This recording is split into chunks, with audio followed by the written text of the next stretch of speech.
Good morning and welcome to the 2023 Veterans Day Assembly. Before we begin the assembly, we wanted to take a few moments to express our gratitude to the veterans who have represented the interests of the United States, both at home and abroad.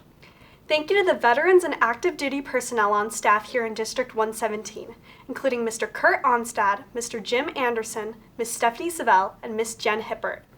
Thank you to all the veterans from our local community who are here in attendance today.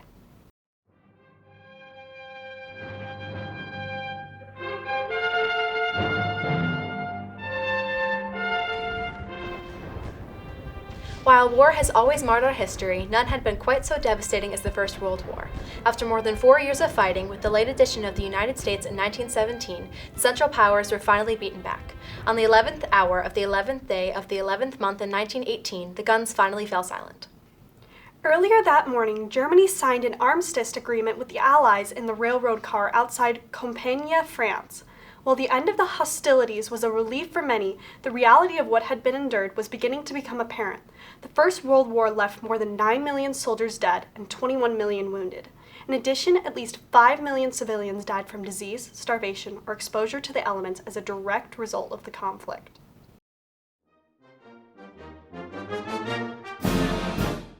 Originally called Armistice Day, a memorial was held on November 11, 1919, the first anniversary of the end of the First World War.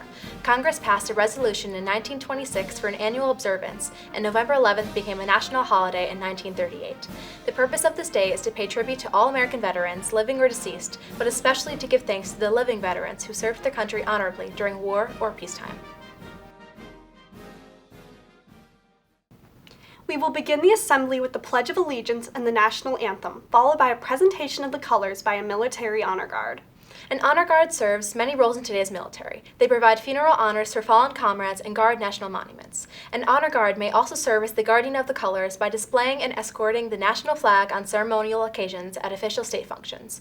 Military honor guards may also serve as ambassadors to the public, presenting a positive image of their service and assisting with the recruiting effort.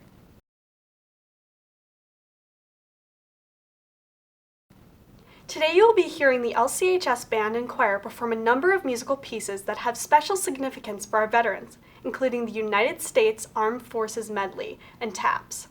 Throughout history, military bands have always been a part of life on the battlefield, playing music to boost morale of troops and to give important instructions to soldiers during combat.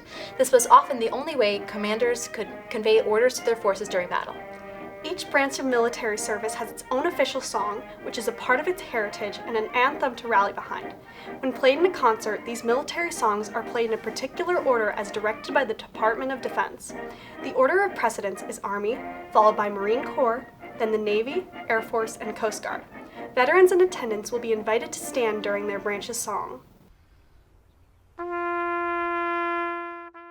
At the close of today's ceremony, you will hear the band play taps. The use of taps is unique to the United States military as the call is sounded at funerals, wreath-laying ceremonies, and memorial services. Taps has been used by the U.S. military since before the Civil War and was originally played as a signal for soldiers to extinguish their lights at night. The first use of taps was at a funeral during the Peninsular Campaign in Virginia. Captain John C. Tidball of Battery A, 2nd Artillery, ordered it to be played for the burial of a cannoneer killed in action.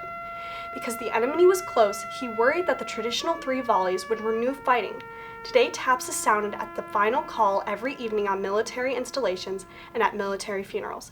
In 2012, Congress recognized taps as the National Song of Remembrance. Once again, welcome students and staff as we honor our veterans at this year's Veterans Day Assembly.